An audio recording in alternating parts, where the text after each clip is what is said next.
अस्सलाम वालेकुम नाज़रीन, मैं हूँ रामीन सैयद और आप देख रहे हैं प्रोग्राम ज़ेरे बहस। नाज़रीन, इलेक्शन कमीशन ऑफ पाकिस्तान की जानिब से आम इंतखाबात की तारीख का ऐलान किए जाने के बाद सियासी जमातें इस बात पर तो खुश हैं कि मुल्क में इंतखाबात की तारीख आ गई है और अब मुल्क सियासी इस्तेहकाम की जानिब गामजन होगा, मगर इसके बावजूद उनके कुछ गिले शिकवे, कुछ खदशात भी हैं जो कि सामने आते जा रहे हैं। गाहे बगाहे उनका जिक्र हो रहा है।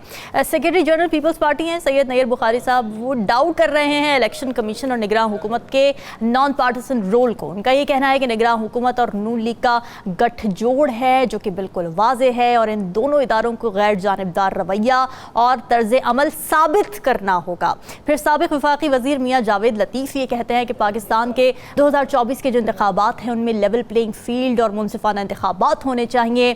फिर उन्होंने साथ ये भी ऐड किया कि कसूरवार को कसूरवार और बेगुनाह को क्लीन चिट ज़रूर दें। अब ये तमाम खदशात से मुतालिक निगरान वज़ीर आज़म की भी कुछ यकीन दहानियाँ सामने आई हैं। उनका ये कहना है कि इंतखाबात में लेवल प्लेइंग फील्ड हम देंगे। खुसूसन PTI के हवाले से उन्होंने बात की तो उन्होंने ये कहा कि ऐसी कोई चीज़ सामने नहीं आई है कि इलेक्शन कमीशन PTI पर पाबंदी लगाए। फिर उन्होंने ये भी कहा कि जो भी PTI के वफादार हैं वो इलेक्शन में हिस्सा लेंगे। इससे ज़्यादा लेवल प्लेइंग फील्ड और क्या हो सकती है, सवाल भी उन्होंने उठा दिया। इसके अलावा मुख्तलिफ सियासी पार्टियों की जानिब से ग्रैंड डायलॉग की भी बातें हो रही हैं, मुफाहमत की भी बातें हो रही हैं। पाकिस्तान की मौजूदा सूरत हाल में ग्रैंड डायलॉग की कितनी ज़रूरत है और कौन कौन सी पार्टियां इस डायलॉग में ऑन बोर्ड आएंगी, ये भी देखना होगा। साथ ही अहम तरीन सवाल जो आवाम भी पूछ रहे हैं और यकीनन पार्टियों के जहनों में भी ये सवाल इस वक्त है, सबसे अहम सवाल है कि इलेक्शन कैंपेन में आवाम में लेकर क्या जाना है। इन तमाम पहलुओं पर बात करेंगे। प्रोग्राम के पहले हिस्से में हमें ज्वाइन कर रहे हैं सीनियर राव खालिद साहब, नजमुल साकिब साहब इस्लामाबाद स्टूडियो से मौजूद हैं, जबकि MD ताहिर जलाल भी हमें ज्वाइन कर रहे हैं। आप सभी का बहुत शुक्रिया। राव खालिद साहब, ज़ाहिर है अब जो इलेक्शन कैंपेन्स का आगाज़ होने वाला है उसमें जो पार्टीज़ हैं शामिल, PDM में भी वो पार्टीज़ थी, नून लीग थी, JUI थी, पीपल्स पार्टी थी। 16 माह की कारकर्दगी हमारे सामने है। क्या वो 16 माह की कारकर्दगी इस काबिल थी कि उसकी बेसिस पर इलेक्शन में जाया जाए, कारकर्दगी को बुनियाद बनाया जाए, या फिर कोई पॉपुलिस्ट नैरेटिव या बयानिया ही एक हथियार है जो कि यूज़ किया जा सकता है? देखिए, जो तो इस वक्त सियासी जमातों की सूरत हाल है हम उसका अमूमी जायज़ा ले लेते हैं। अभी तक बयानबाजी हमने देखा है अवाम को रिझाने के लिए हो रही है या दुश्मनाम तराजी हो रही है दूसरी जमातों को नीचा दिखाने के लिए। हत्ता के जो इत्तेहादी हैं वो आपस में एक दूसरे के बारे में अजीबोगरीब किस्म के इल्ज़ामात और सारा वो लगा रहे हैं जो कि इकट्ठे कुछ महीने पहले तक हुकूमत कर रहे थे। पीपल्स पार्टी होगी, PMLN होगी, JUIF होगी, बाप होगी, मेंगल साहब ने अभी नई दरफुंतनी छोड़ी है। तो ये इस किस्म की चीज़ें चल रही हैं। जो असल बात है वो है कि मुस्तकबिल का लाया अमल, जो मुल्क के सियासी हालात हैं, मुआशी हालात हैं, अवामी मसाइल हैं, बैनुल-अक़वामी जो चैलेंजेस हैं और सबसे बढ़कर जो दहशत गर्दी की हमारे यहाँ सूरत हाल है, तो उस हवाले से हमें मुस्तकबिल का लाया अमल किसी जमात के पास अभी नज़र नहीं आता। ठीक है, बेबी मंशूर जो पुराना उनका निकाल के उसको धूल वगैरह झाड़ के उसके ऊपर कुछ 2-4 लफ्ज़ आगे पीछे करके को हमें नज़र आ जाए मंशूर, लेकिन अमली तौर पे हमें सिर्फ अभी तक यही चीज़ नज़र आ रही है कि एक दूसरे की बारे में जो बयानात हैं या दुश्मनाम तराजी है वो नज़र आ रही है। चैलेंजेस क्या है? PMLN का चैलेंज सबसे बड़ा है उसको इकट्ठा रखना अपने आप को। उसके अंदर जो रिफ्ट है, जो बुनियादी तौर पे क्रैक्स है, चौरी निसार पहले चले गए थे, तो हाँ जी बिल्कुल, उसको वो पार्टी को इकट्ठा रखना और उसके लिए फिर एक मुअस्सर इंतखाबी मुहिम चलाना। उसमें सबसे बड़ा चैलेंज उनके लिए अवामी हमायत है और उस अवामी हमायत के लिए वो 16 माह की कारकर्दगी जो आपने सवाल उठाया वो बिल्कुल मैटर करेगी उसी में कि आप 16 माह में जो कुछ आपने किया वो आप जाके बैलेट बॉक्स पे आपको उसका नतीजा निकलेगा, वो मिलेगा आपको जाके नतीजा। पीपल्स पार्टी का चैलेंज भी तकरीबन अवामी हमायत के हवाले से वही है जो PMLN का है, वो भी 16 माह हुकूमत का हिस्सा रहे सारा। लेकिन वैसे तो वो कहते रहे हैं कि हमारे पास कोई इंपॉर्टेंट वजारतें नहीं थी, वो अपने आप को थोड़ा डिटैच करते रहे हैं वैसे PDM से। अच्छा, वज़ीर ख़ारिजा मुझे बना दे फिर अगर गैर अहम वजारत है। सही बात है, नहीं ये बात बिल्कुल ठीक है। इतनी गैर अहम वजारत के काबिल तो मैं होऊंगा। नजमुल साकिब साहब तो यकीनन होंगे, वो तो सफारतकार भी रहे हैं, तो ये बहुत ही गैर अहम वजारत थी, इसमें तो कोई शक नहीं है। तो वो खैर बातें करेंगे, वो नेचुरली कोई पता नहीं आपको बाद में हुकूमत ना बन रही हो तो सारे मिलके फिर ये भानुमती का कुनबा इकट्ठा हो जाए, ये ईंट रोड़े सारे मिला के फिर हुकूमत बना दी जाए। तो वो उनका चैलेंज जो है वो दोबारा सिंध को हासिल करना सबसे बड़ा इंपॉर्टेंट है, लेकिन अवामी सतह पे उनको चैलेंज वो बाहर मौजूद है। PTI जो है उसके लिए अवामी हमायत उस तरह से चैलेंज नहीं है अब तक।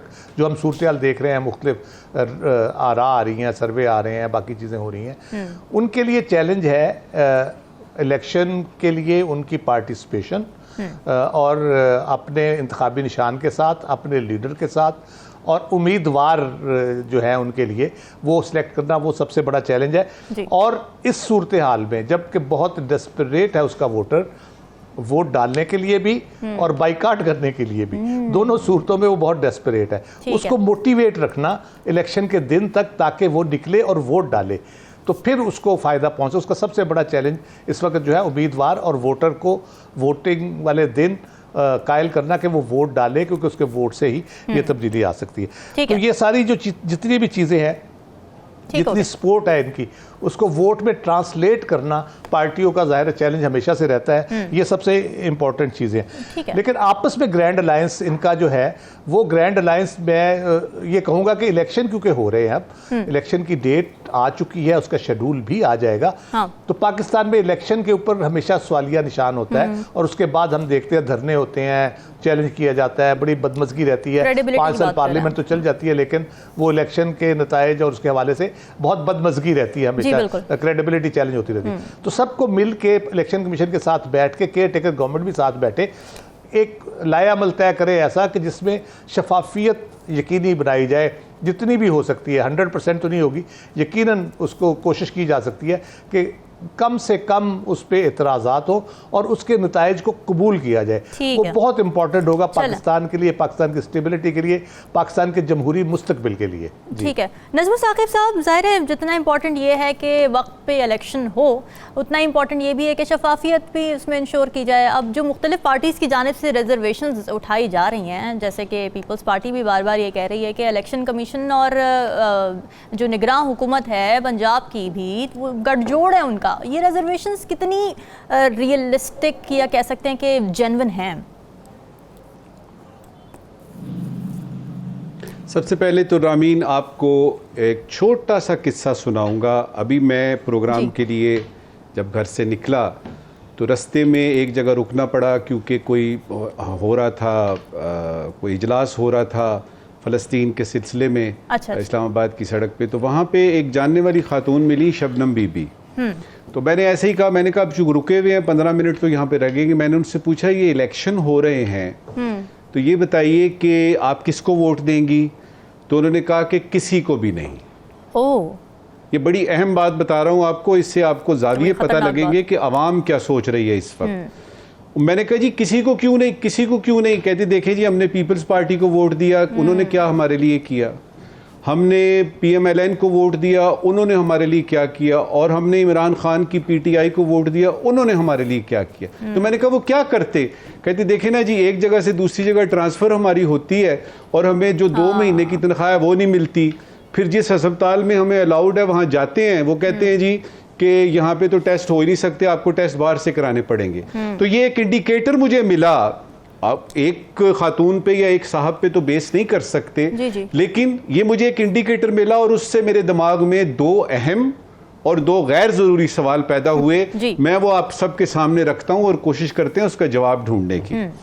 पहला जो अहम सवाल है वो आपने किया है कि शफाफ होंगे कि नहीं इलेक्शन, और फिर उसके बाद जो धांधली के नारे हमें सुनने को मिलते हैं, क्या उनसे कोई बचत हो सकती है कि नहीं। तो देखना यह है कि किस किस्म की इजाज़त है इस इलेक्शन को होल्ड करने की, किस किस्म की सूरत हाल डेवलप होगी, इस वक्त हम नहीं कर सकते। हम सिर्फ इस वक्त एक ख्वाहिश का इजहार कर सकते हैं कि इलेक्शन 8 फरवरी को हो रहे हैं, अल्लाह करे कि साफ और शफाफ हों, तमाम पार्टीज़ को जो है वो किसी तरीके से अपनी वर्थ का पता लगे कि अवाम क्या सोच रही है। दूसरा अहम सवाल ये है कि अवाम इलेक्शन में हिस्सा लेगी कि नहीं लेगी, कितना लेगी, क्योंकि ये जो खास तौर पे 16 माह की ये राव साहब ने बात की है ना, जो आप भी बात कर रही हैं, जो एक PDM की गवर्नमेंट आई है, तो इलेक्शन तो हो रहे हैं, सियासी पार्टियों के मंशूर भी आप जान लेंगे, उनसे ये भी पूछ लेंगे कि जी आपने लाहे अमल क्या तैयार किया है, क्या कोई ऐसा आपके पास जिन्नाती माहौल है कि जिसमें आप इन मसाइल का हल कर सकते हैं? सवाल ये है कि अवाम कितना बीच में आएगी। और अगर फर्ज करें कि आपके पोलिंग स्टेशन थोड़े से खाली रहते हैं तो बात बनेगी नहीं, तो उसकी तरफ तवज्जो देनी है इस वक्त की यानी हुकूमत को। दो गैर जरूरी सवाल। पहला गैर जरूरी सवाल ये है कि पीटीआई को क्या ग्राउंड में जाने की इजाजत मिलेगी? क्या उनकी बारी आएगी? क्या उनका बल्ला उनके हाथ में होगा? और फिर उसके बाद ये है कि क्या वाकई सुपर ओवर तक बात चली जाएगी? ये सिलसिला चलता रहेगा? 8 फरवरी आने में कुछ 4-5 दिन रह जाएंगे तो सुपर ओवर तो नहीं कहीं हो रहा। तो ये गैर जरूरी सवाल। दूसरा गैर जरूरी सवाल, क्या निगरान जो हैं निगरान ही रहेंगे कि निगहबान बनेंगे? ये बहुत जरूरी गैर जरूरी सवाल है, बहुत जरूरी गैर जरूरी सवाल, क्योंकि इलेक्शन का नतीजा जो है बहुत जरूरी गैर जरूरी सवाल है कि जो इलेक्शन का नतीजा निकलेगा वो डिपेंड करेगा कि इलेक्शन किस तरीके से करवाए गए हुए हैं।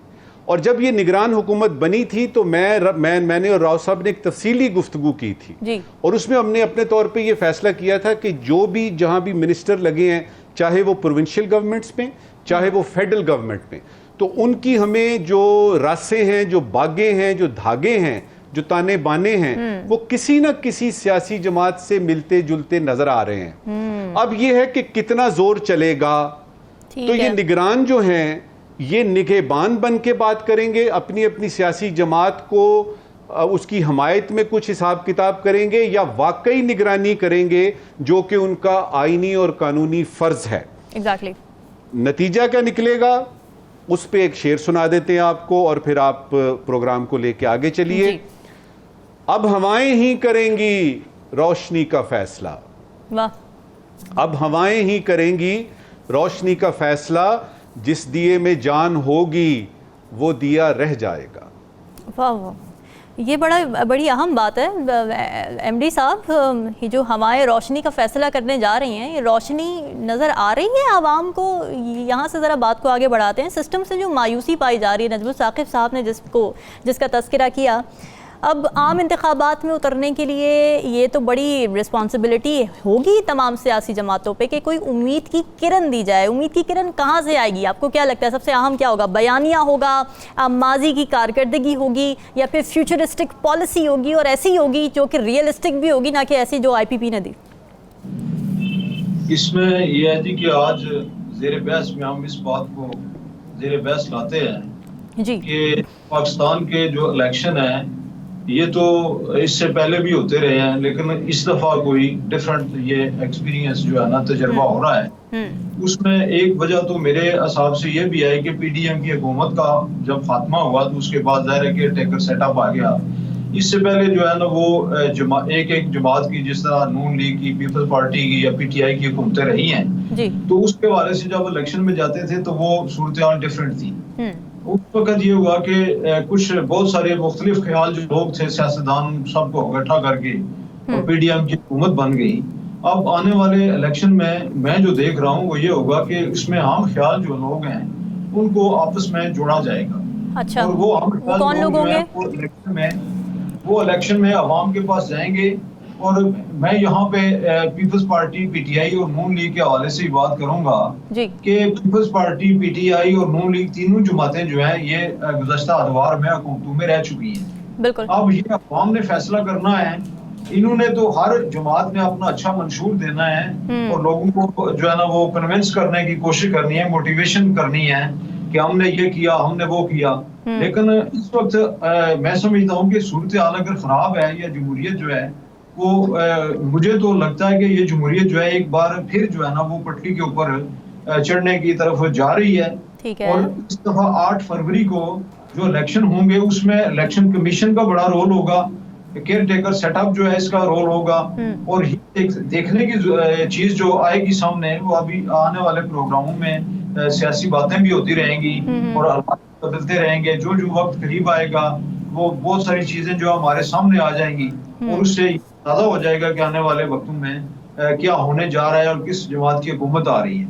अभी कोई भी जमात जो है वो ये नहीं है कह रही है, फर्ज करें जी इस वक्त नून लीग जो है उसका तो बयान ही ये है कि हमने आने वाली जो हुकूमत है, आने वाले जो इलेक्शन है, उसमें हमें कामयाबी मिलेगी और नवाज शरीफ वजीर आज़म बनेगी। इस तरह पीपल्स पार्टी के जो मौकफ है वो भी है कि बिलावल भुट्टो जो है वो वजीर आज़म बनेंगे पाकिस्तान के।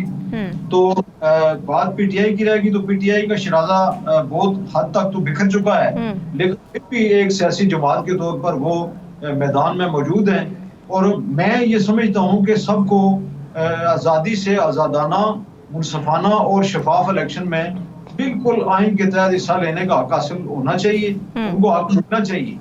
ये बात गलत है कि अगर माजी में फर्ज करें किसी जमात के ऊपर पाबंदी लगी है या किसी लीडर को इन्होंने जेल में डाल दिया, जिसने भी डाला, तो उसके बाद इलेक्शन उसके बगैर हो गए। तो मैं समझता हूँ कि यहाँ पर ये इलेक्शन जो है ये पाकिस्तान की जमहूरियत को, पाकिस्तान के इस्तेकाम को और पाकिस्तान के अवाम को ये एक बहुत बड़ा जो है ना ये मुस्तकबिल की तरफ एक तरक्की की और रोशनी की जो किरण है, जिस तरह के अपना नजम साकिब साहब ने कहा कि ये एक ऐसा दिया जलाना है पाकिस्तान में कि जिसकी रोशनी से पाकिस्तान जगमगाता भी रहे और पाकिस्तान तरक्की की शराह पे भी चले और लोग भी खुशहाल हों। जिस तरह मैं अपनी ये बात यहाँ पे इस तरह करता हूँ कि बहुत सारे लोग जो हैं वो दिन को बहुत सारी बातें करते हैं, बहुत सारी राय देते हैं, लेकिन प्रोग्राम में वक्त नहीं होता है कि वो सारी बातें यहाँ डिस्कस की जाएं। तो इस तरह से अभी जो है खुशआइंद बात ये है कि 8 फरवरी को इलेक्शन जो है वो होने जा रहे हैं। अभी इलेक्शन शेड्यूल का ऐलान होगा और मुस्लिम लीग नून जो है उसने अपने मंशूर कमेटी के लिए भी एक हमारे बड़े दानिशवर हैं, सेनेटर हैं, और अरफान सदीकी साहब उनको नामजद कर दिए चेयरमैन। इसी तरह पीपल्स पार्टी भी अपने लोग लाएगी, पीटीआई वाले भी लाएंगे, बाकी जमातें जो हमारी हैं वो भी आएंगी। तो मुकाबला करें।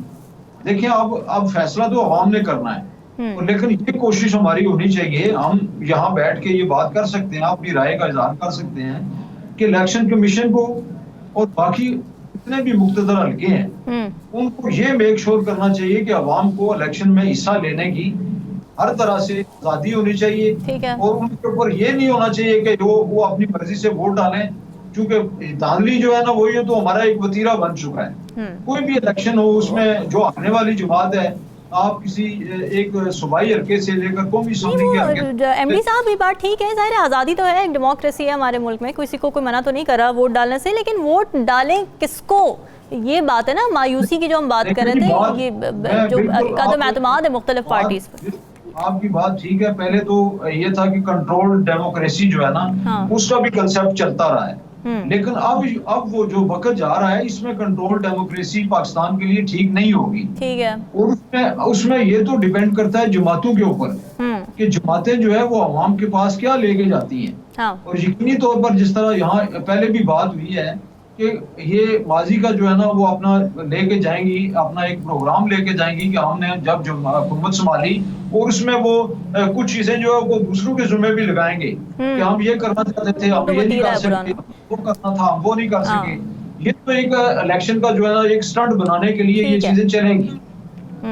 लेकिन मेरा ख्याल है कि इसमें जमातें जो है वो जब अवाम में मंशूर लेके आएंगी और लोगों को बताएंगे कि हमसे जो गलतियां हुई हैं वो आइंदा नहीं करेंगे, तो फिर उसके ऊपर अवाम फैसला करेंगे कि हमने वोट किसको। ये बड़ी अहम बात है, ये बड़ी अहम बात है कि अवाम में आके ये भी बताएं। जब हम ये कह सकते हैं, जब सियासतदान ये कह सकते हैं कि पिछली हुकूमत की गलतियों की वजह से हुआ, तो उनको ये भी कहना चाहिए, इतना भी ज़र्फ होना चाहिए कि हमारी भी गलतियों की वजह से ये मसाइल हुए हैं। राव खालिद साहब, ग्रैंड डायलॉग की बड़ी बातें हो रही हैं सियासत में और सेनेट में भी इस तरह की बातें हुई हैं, फिर बिलावल भुट्टो साहब ने मिसाक़ जमहूरियत की बात कर दी।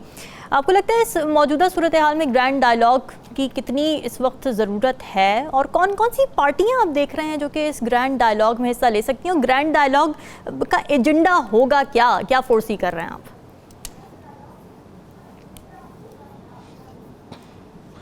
देखिए, ग्रैंड डायलॉग ज़रूर होना चाहिए, लेकिन मेरे हिसाब से जब आप इलेक्शन मुहिम में होते हैं उस वक्त ये मुमकिन नहीं होता।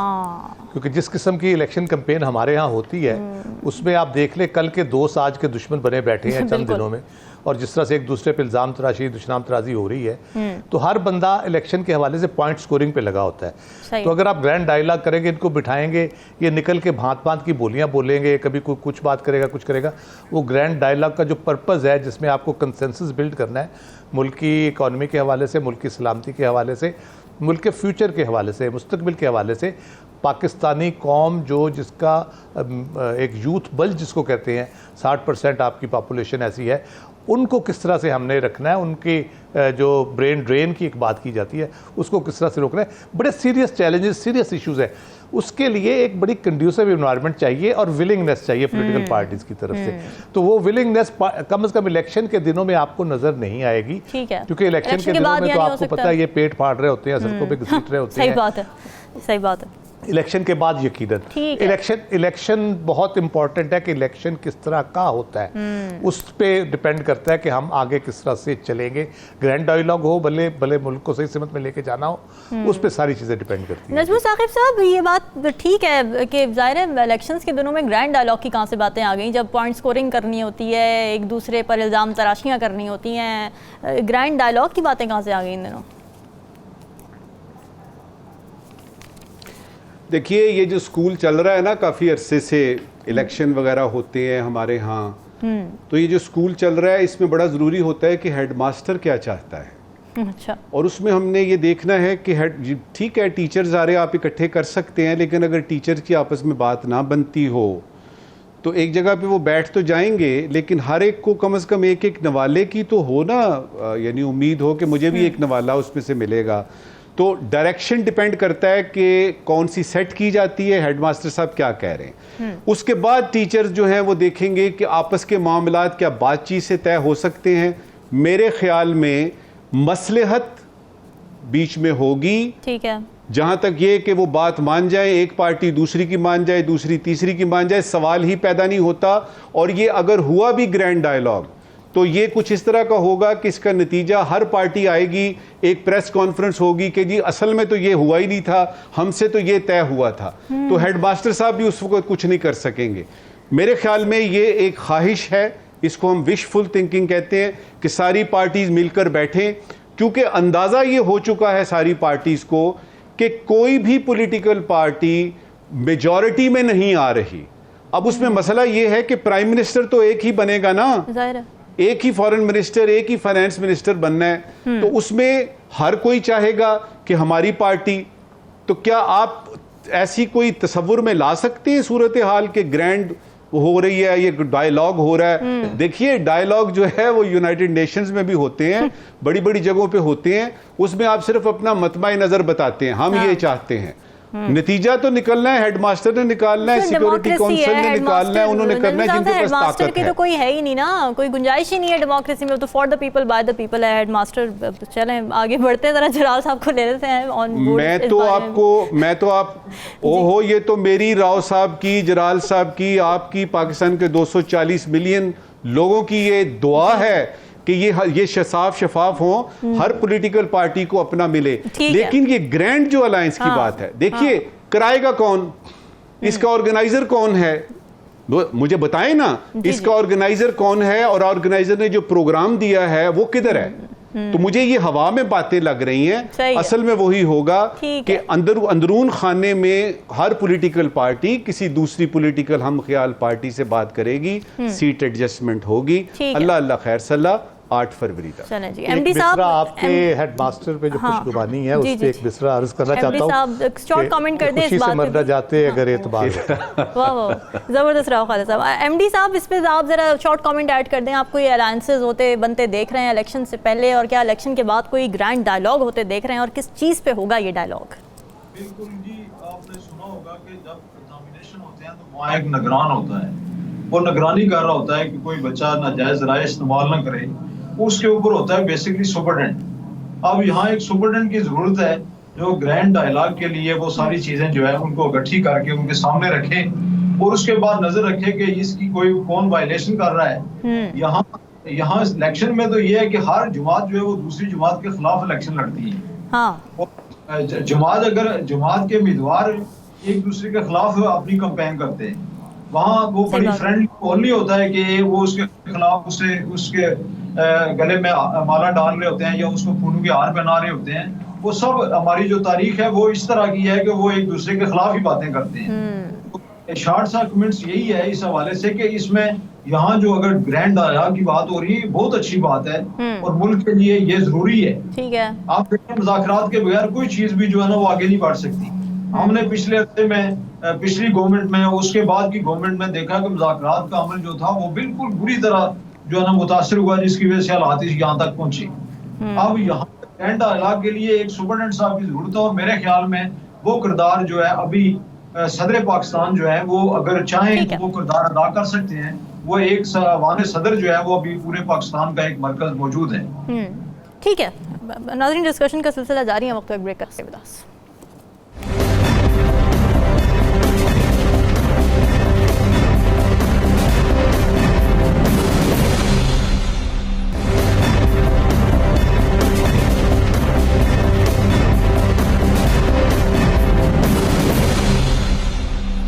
वेलकम बैक नाजरीन। पाकिस्तान का वर्ल्ड कप का इंतहाई अहम मैच था न्यूजीलैंड के खिलाफ। अहम मैच इसलिए था कि अगर हम वो मैच हार जाते तो सेमीफाइनल की दौड़ से मुकम्मल तौर पर बाहर हो जाते। पाकिस्तान ने पहले फील्डिंग की और फिर जिस तवातुर से न्यूजीलैंड ने स्कोर किया, 400 से ज़ायद रन्स बना डाले। इन बैटर्स की बदौलत शाहीन शाह अफरीदी और हारिस रऊफ महंगे तरीन बॉलर्स बन गया पाकिस्तान के। ऐसा लग रहा था कि रन चेस पाकिस्तान के लिए मुश्किल हो जाएगा, मगर फिर आया कुदरत का निज़ाम और फ़खर ज़मान का जादू इन एक्शन। क्या ज़बरदस्त बैटिंग की गई फ़खर ज़मान की जानिब से। सिर्फ 81 गेंदों पर 126 रन की शानदार इनिंग्स खेली, जिनमें 11 छक्के और 8 चौके शामिल हैं।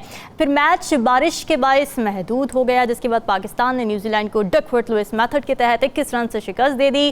सेमीफाइनल में जाने की उम्मीदें बरकरार रखी हैं। राव खालिद साहब, फ़खर ज़मान को हमने देखा था इससे पहले बिठा दिया गया था, फिर उसके बाद हमने ये देखा कि आ जाते हैं फ़खर ज़मान और फिर क्या शानदार ओपनिंग हमारी बन गई उसके बाद, जो कि इससे पहले नज़र नहीं आ रही थी। लेकिन हम देखते हैं कि जब फ़खर परफॉर्म नहीं कर रहे थे तो हम अब्दुल्ला शफीक को लेके आए। हाँ जी। तो अब्दुल्ला शफीक ने जब परफॉर्मेंस शुरू की तो हमने उसको नहीं रिप्लेस किया, बल्कि इमाम क्योंकि नीचे जा रहे थे 2-3 मैचों में, तो हमने उसको रिप्लेस किया। एक ऑब्वियसली रिप्लेसमेंट है, उसमें कोई एक इत्तेफाक हो सकता है कि उस वक्त उन्होंने इंतजाम भी चले गए और बाकी ये तो हमारी तारीख का हिस्सा है, ये तो चलता रहता है बीच में। ये तो जिस तरह की हमारी सियासत है, जिस तरह के हम कारनामे सरंजाम मुख्तलिफ शोबों में देते हैं, इसमें भी पीसीबी में तो ये रहता है कोई ना कोई लगा ही रहता है। तो ये बुनियादी तौर पर है। लेकिन एक बड़ा कॉन्सेप्ट जो क्रिकेट जैसी गेम किसी भी खेल में नहीं होता, वो है बलवाई, जिसको कहते हैं। है तो नेगेटिव टर्म, लेकिन फ़खर ज़मान को देख के कल लगा कि वो कुछ बलवाई मैदान में उतरा हुआ है और जो मार धाड़ लेकिन उसकी वजह से पाकिस्तान इस वो ज़ाहिर है वो एक नेगेटिव टर्म में होता है बलवाई, जो है आतंकवाद या बलवाई जिसको कहते हैं वो हिंदी टर्म्स में।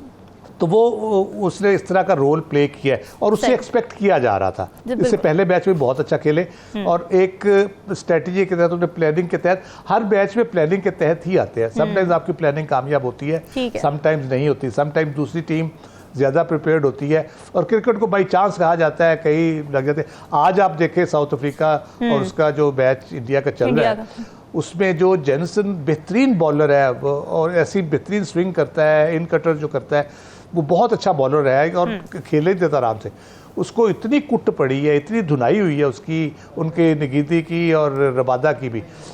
तो वो ये गिव एंड डे पे और ये बैटिंग विकेटें मोस्टली, तो ये असल बात है कि बैटिंग आपने कैसे करनी है इन विकेटों के ऊपर, वो सबसे कमाल है। और उसमें जो रूटीन की शॉट्स है ना, इस आजकल की जो क्रिकेट हो रही है, मुझे याद है ज़हीर अब्बास लॉर्ड्स में खेल रहे थे तो उन्होंने शॉट मारी तो कमेंटेटर और सारे तमाशाई बड़े परेशान हुए कि इसने टेनिस शॉट क्यों मार दी क्रिकेट में। तो अब तो हर किस्म की शॉट चलती है, अब तो रिवर्स स्वीप चल रही है, हेलीकॉप्टर शॉट चल रही है, पल्लू शॉट एक होती है, रिवर्स स्वीप आ गई है, गोल्फ शॉट आ गई है। तो वो इस किस्म की आपको ये जरूरी है कि इस तरह के शॉट्स खेले जाएं।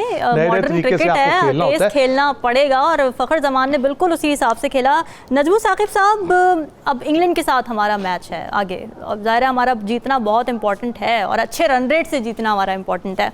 क्या देख रहे हैं, प्लेइंग 11 यही रहेगी जो अभी है या कोई चेंजेस होती देख रहे हैं? और कल के मैच के हवाले से भी ज़रा बताएं, क्या तासुरात हैं आपके?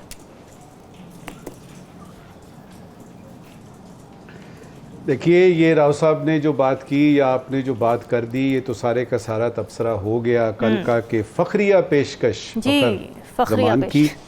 उसमें ये भी याद रखिएगा कि अगर बाबर जमान ये हमारे बाबर आजम 10 रन करके आउट हो जाते तो सिचुएशन कुछ और सही होती। बात है, सही बात तो उनका भी जरा देख लीजिए 60 प्लस जो उन्होंने किए हैं वो भी बड़ी बाबर एक आजम अहम की, थी। बड़ी इंपॉर्टेंट। जो तशवीशनाक बात है मेरे लिए वो ये है, जी, जो तशवीशनाक बात है वो ये है कि मेरे ऐसे जबरदस्त बॉलिंग अटैक पे 400 रन्स बना कौन सकता है, ये कोई देख ही नहीं रहा, सारे ही देख रहे हैं जी, यानी फखर ने ये कर दिया, फखर ने वो कर दिया, और आपने 400 रन्स दे कैसे दिए हैं, क्या मसला है आपके साथ? अच्छा, फिर मुझे समझ आई नहीं, ये बड़ा जरूरी है देखना, और अभी आपके पास 5-6 दिन हैं, देखिए ना, मेरा ख्याल है हफ्ते को मैच होगा इंग्लैंड का, और इंग्लैंड याद रखिएगा 11 तारीख को है।